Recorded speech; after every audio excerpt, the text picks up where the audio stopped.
तो जमीन भाई जब अच्छा काम करोगे तो गलत काम ऑटोमेटिक लोग उसका तरीका निकाल लेंगे। तो जो आरसीएम जैसी नेक व्यवस्था जब चली तो बहुत सारे मनी बेस्ड कंपनी आ गई कि आपको प्रोडक्ट नहीं लेना देना है, आपको सिर्फ पैसा लेन देन करना है, इससे आप करोड़पति बन जाएंगे। अब पैसे से पैसा बनाना और प्रोडक्ट से पैसा बनाना दोनों में अंतर आया ही नहीं आया। तो बहुत सारे लोगों के साथ हुआ क्या, जब कुछ लोगों को पैसा दिए भी लेकिन थोड़े समय में वो सब समेट के भाग गए। तो अब बहुत सारा ऐसा एक दो के ना साथ नहीं, हजारों लोगों के साथ ऐसा होना शुरू हुआ, हजारों कंपनियां ऐसा करने शुरू हुई। तो ऐसा एक फ्रॉड टाइप जो है, लोग नेटवर्कर से इतना डरने लगे जितना आतंकवादी से नहीं डर रहे। सही है ना सर? सही है। आरसीएम जैसी एक व्यवस्था बहुत तेजी गति से, इतना समझाने की जरूरत होनी चाहिए क्या? नहीं। लेकिन क्यों समझाना पड़ रहा है? क्योंकि ऐसे लोग आकर के मार्केट को गंदा कर दिए सर। तो आदमी फंस गया मर्तन करके, है ना सर? अब आदमी जब फंस गया तो अच्छे काम में भी दूध को जला है ना, छाछ को भी बिल्ली फूंक कर पीते कि नहीं है, सिखावत है। तो आदमी जब एक बार गलत काम में फंस गया तो सही काम भी उसको खराब लगने लगा। सही है ना सर? तो जब वहाँ पे क्लेम हुआ, क्लेम के थ्रू सारी कंपनी को वहाँ पे बंद किया गया। उसके बाद उनको पता किया कि भाई आरसीएम जैसी नेक व्यवस्था, इसी के लिए तो गवर्नमेंट ने इसको लाया था, इसके लिए आसपास कानून होना चाहिए। तो कानून नहीं था। उसके बाद 10 सितंबर 2016 को खाद्य उद्योग मंत्री श्री रामविलास पासवान द्वारा पहली बार मल्टी लेवल मार्केटिंग का स्पष्ट कानून बन गया। एक बार जोरदार ताली आप बजा सकते हैं। जैसे आप ध्यान दीजिए, कानून बनने से क्या फायदा हो गया। जैसे बैंक, क्या कभी भी कोई व्यक्ति बैंक में पैसा रखते थे क्या? बैंक था ही नहीं पहले। तो पहले डाकखाने में लोग पैसा रखते थे, या इसके पहले बहुत चोरियां होती थी, याद है ना? तो चोरी के डर से कुछ लोगों ने ऐसी व्यवस्था चालू किया कि भैया आप जो मानिंद लोग थे गांव के, आप अपना पैसा हमारे यहाँ रख दो, उसका इंटरेस्ट भी हम आपको देंगे पढ़ करके नहीं।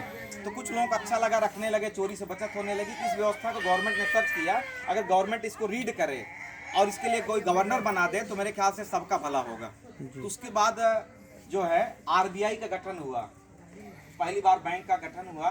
तो फिर आज की डेट में देखिए, आदमी जो है ना, बैंक में रख करके पैसा संतुष्ट है कि नहीं है सर? संतुष्ट। क्योंकि एक शाखा में अगर डूब भी जाए तो अगले शाखा से पैसा मिल सकता है कि नहीं मिल सकता? मिल सकता है।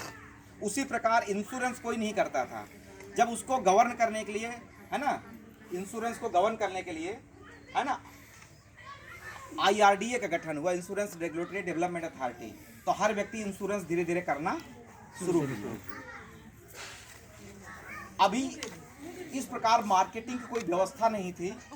पहली बार 2016 को 10 सितंबर 2016 को सेंट्रल गवर्नमेंट ने इसके लिए गाइडलाइन बनाई। चूंकि सिस्टम 2010 में 11 में बंद हुआ था और 2012 में राजस्थान गवर्नमेंट ने पहले गाइडलाइन बनाई सर, और उन्होंने आश्वासन दिया कि बहुत जल्द सेंट्रल गवर्नमेंट से हम इसका डिमांड करेंगे। ठीक 4 साल बाद सेंट्रल गवर्नमेंट इसके लिए कानून बना दिया। क्या बना दिया? कानून। अब आरसीएम कानून के दायरे में, किसके दायरे में है? कानून। आरसीएम में जुड़ने के लिए पहले कोई केवाईसी आपकी नहीं लगती थी सर। अब आरसीएम में जुड़ना चाहते हैं, अच्छा पहले आरसीएम में जुड़ने के लिए आपको पहले 3 जोड़ी कपड़ा खरीदना पड़ेगा तो आपकी ज्वाइनिंग लगेगी। अभी कैसा हो गया, खाली आप केवाईसी कराइए और घर का किराना बदलते ही आपका ज्वाइनिंग आपका एक्टिवेट हो जाएगा सर। ताली बजा सकते हैं आप। आपको निर्णय लेना है कि आज के बाद हम ऐसा कोई सामान इस्तेमाल नहीं करेंगे जो सामान हमें पैसा कमाने का अवसर ना दे, जो सामान हमें स्वास्थ्य की सिक्योरिटी ना दे।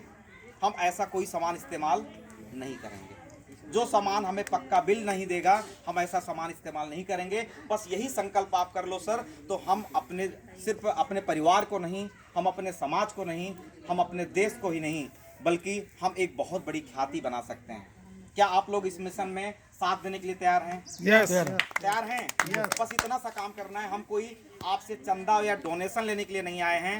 हम सिर्फ और सिर्फ एक बहुत बड़े मिशन, जिसकी बहुत बड़ी हमारे देश की जरूरत है। आज हमारे देश की सबसे बड़ी समस्या क्या है सर? पहला है जनसंख्या, ये कम नहीं हो सकती है। दूसरा, बेरोजगारी के लिए कोई रोजगार नहीं दिखाई दे रहा, ना तो सरकार के पास, ना तो कोई ऐसा अभियान है जिसके थ्रू आप लोगों को रोजगार दे सकते हैं। बल्कि ऐसी सी व्यवस्थाएं आने वाले दिन में आएगी जिससे पूरी की पूरी रोजगार खत्म होने वाला है। अभी आरडी सर ने इस पर प्रकाश डाला था। अभी आपको मालूम हो सर कि जितने भी ड्राइवर हैं वो बेरोजगार होने जा रहे हैं। यानी ऐसा क्या होने जा रहा है, यानी एक ऐसी कार आ रही है जो ड्राइवर लेस होगी, उसमें कोई ड्राइवर की जरूरत नहीं होगी सर। और मजे की बात क्या है, उसमें ऐसे सेंसर होंगे वो कभी किसी का एक्सीडेंट नहीं करेगी। तो बताइए कितनी